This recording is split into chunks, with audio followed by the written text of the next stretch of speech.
ஹே guys எல்லாருக்கும் வணக்கம், welcome back to Pooja's world. இன்றைக்கி சூப்பர் அண்ட் டேஸ்டியான ஒரு ரெசிபி தான் உங்ககிட்ட ஷேர் பண்ண போகிறேன். வாங்க எப்படி செய்யணும்னு பார்க்கலாம். அரைச்சி விட்ட மீன் குழம்புன்னு சொல்லிட்டு நீங்கள் நிறைய கேள்விப்பட்டிருப்பீங்க. நானுமே இதுதான் ஃபஸ்ட் டைம் ட்ரை பண்ணேன்.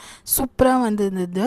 அது மட்டும் இல்லாமல் ரொம்ப சிம்பிளாகவும் நம்ம பண்ணிடலாம். அதனால தான் உங்ககிட்ட இன்றைக்கி ஷேர் பண்ணலான்னு சொல்லிட்டு வந்திருக்கேன்.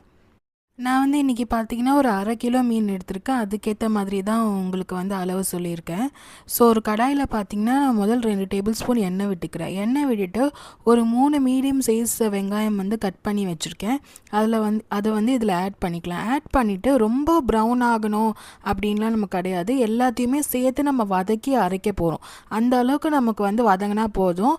இதை அரைச்சிட்டோடனே நம்ம திருப்பி எண்ணெய் ஊற்றி நம்ம வந்து வதக்குவோம். அதனால் ஓரளவுக்கு லைட்டாக நம்ம வதங்கி வர அளவுக்கு மட்டும் வதக்கிக்கலாம். வெங்காயம் பார்த்திங்கன்னா ஓரளவுக்கு லைட்டாக வதங்கி வந்திருக்கு. இந்த டைமில் வந்து நான் பழுத்த நாட்டு தக்காளி வந்து எடுத்திருக்கேன். இதுவுமே பார்த்திங்கன்னா 3 நாட்டு தக்காளி எடுத்திருக்கேன். இது வந்து மீடியம் சைஸ் இருந்ததுனால நான் 3 எடுத்திருக்கேன். பெரிய தக்காளியாக இருந்ததுன்னா நீங்கள் 2 தக்காளி மட்டும் எடுத்துக்கிட்டால் போதும். இதுக்கு வந்து பார்த்திங்கன்னா ஒரு 1/2 டீஸ்பூன் சீரகம் ஆட் பண்ணிக்கிறேன். சீரகமும் சேர்த்து நல்லா வதக்கிக்கோங்க. அதுக்கப்புறமா பார்த்திங்கன்னா ஒரு 1/2 டீஸ்பூன் வந்து மிளகு ஆட் பண்ணிக்கிறேன். மிளகுமே சேர்த்து நல்லா வதக்கி எடுத்துக்கோங்க. நீங்கள் இந்த டைமில் வந்து பூண்டு கூட நீங்கள் ஆட் பண்ணிக்கலாம். பூண்டு நம்ம உரித்து பூண்டையுமே சேர்த்து நீங்கள் வதக்கி வந்து அரைச்சிக்கலாம். நான் பூண்டு எதுவுமே ஆட் பண்ணாததுனால நான் அப்படியே நார்மலாகவே வதக்கி எடுத்துக்கிறேன். அப்புறமா நல்லா தக்காளி வந்து தோல் பிரிஞ்சு வந்ததுக்கப்புறமா நம்ம வந்து காஷ்மீரி சில்லி பவுடர் வந்து 1 டீஸ்பூன் வந்து ஆட் பண்ணிக்கிறேன். அப்புறம் நார்மல் மிளகாத்தூள் நம்ம வீட்டில் அரைப்போம்ல குழம்பு மிளகாத்தூள், அது வந்து நான் 1 டேபிள் ஸ்பூன் ஆட் பண்ணிக்கிறேன். இது வந்து நமக்கு நல்லா காரம் கொடுக்குன்றதுக்காக நான் வந்து அதை ஆட் பண்ணிக்கிறேன். அப்படி சப்போஸ் உங்ககிட்ட குழம்பு மிளகாத்தூள் இல்லைன்னா ஒரு டேபிள் ஸ்பூன் வந்து நார்மல் சில்லி பவுடரு, அதுக்கப்புறமா 2 டேபிள் ஸ்பூன் வந்து தனியா பவுடர் ஆட் பண்ணி வதக்கி எடுத்துக்கோங்க. நம்ம இந்த மாதிரி சில்லி பவுடர் எல்லாமே சேர்த்து வதங்கும் போது நீங்கள் ஹை ஃப்ளேமில் வச்சிங்கன்னா தீரதுக்கான வாய்ப்பு இருக்குது. என்ன லோ ஃப்ளேமோ மீடியம் ஃப்ளேமில் நீங்கள் வச்சுட்டு இந்த மிளகாத்தூள் எல்லாமே போட்டு நீங்கள் ஆட் பண்ணிவிட்டு அதுக்கப்புறமா வதக்கி எடுங்க. இல்லைன்னா உங்களுக்கு தீஞ்சு போயிடும். அந்த ஸ்மெல்லு வந்து அந்த குழம்பு ஃபுல்லாக வரும். நம்ம கொதிக்க வைக்கும்போது இந்த மாதிரி மிளகாத்தூள் தீஞ்சிச்சுன்னா அந்த ஸ்மெல்லு வந்து வரும். அதனால் நீங்கள் வந்து மிளகாத்தூள் ஆட் பண்ணி வதக்கும் போது சிம்மில் வச்சுக்கோங்க. சிம்மில் வச்சு வதக்கிட்டு ஒரு 2 நிமிஷத்துக்கு அப்புறமா நீங்கள் ஸ்டவ்வை ஆஃப் பண்ணிவிடுங்க. ஆஃப் பண்ணிவிட்டு அந்த சூட்லேயே பார்த்தீங்கன்னா அந்த மிளகாத்தூள்லாம் வந்து நல்லா வதங்கி வந்துடும். வதக்கி வச்சுருக்க மசாலாலாம் வந்து நல்லா ஆறுனதுக்கப்புறமா மிக்சர் ஜாரில் சேர்த்து நல்லா பேஸ்ட்டாக அரைச்சி எடுத்துக்கோங்க. நம்ம பேஸ்ட்டை அரைக்கும் போது எந்த தண்ணி எதுவுமே ஊற்றாமல் இதுவே நம்ம தக்காளி ஆட் பண்ணியிருக்கோம், வெங்காயம் ஆட் பண்ணியிருக்கோம், அதுவே வந்து நல்லா உங்களுக்கு திக்னஸ் கொடுக்கும். அதனால் தண்ணி எதுவும் ஆட் பண்ணாமல் நல்லா ஒரு திக்கான ஒரு பேஸ்ட் மாதிரி பண்ணி அரைச்சி எடுத்துக்கோங்க.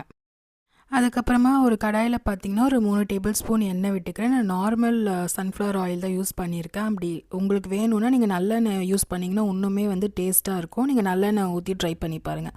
3 டேபிள் ஸ்பூன் எண்ணெய் ஊற்றிட்டு கடுகு சீரகம் போட்டுட்டு அதுக்கப்புறமா கொஞ்சமாக வெந்தயம் வந்து நான் அதில் ஆட் பண்ணிக்கிறேன். வெந்தயம் வந்து நல்லா ப்ரௌன் ஆகி வந்ததுக்கப்புறமா கருவேப்பிலை ஆட் பண்ணிவிட்டு நம்ம அரைச்சி வச்சுருக்க பேஸ்ட்டை நான் இதில் ஆட் பண்ணி எண்ணெயிலே நல்லா வதக்கி எடுத்துக்கிறேன்.